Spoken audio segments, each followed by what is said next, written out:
قرآن کہتا ہے کہ جو مصیبت تم کو آتی ہے تمہارے ہاتھوں کی کمائی ہوتی ہے. تو مطلب یہ ہے کہ ایک مصیبت وہ ہوتی ہے کہ جو ہاتھوں کی کمائی ہوتی ہے. ہر مصیبت ہاتھ کی کمائی نہیں ہوتی، ورنہ انبیاء پر پریشانی آئی کیا کہیں کہ ان کے ہاتھوں کی ہوتی کمائی.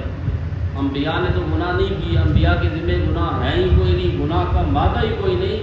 تو اب انسان پر جو مصیبت آتی ہے بسا اوقات وہ آتی ہے رفع درجات کے لیے.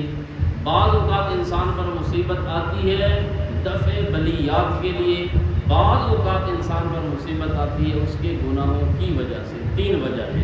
مطلب ہے کسی آدمی پر مصیبت آئی، بعض اوقات اس لیے آئی ہوتی ہے کہ اب اس نے گناہ تو کوئی نہیں کیا لیکن اللہ اس کے مزید درجے بلند کرنا چاہ رہا ہوتا ہے، اس لیے اللہ پریشانی میں مبتلا کر کے اس کے درجے بلند کر دیتا ہے صبر کی وجہ سے.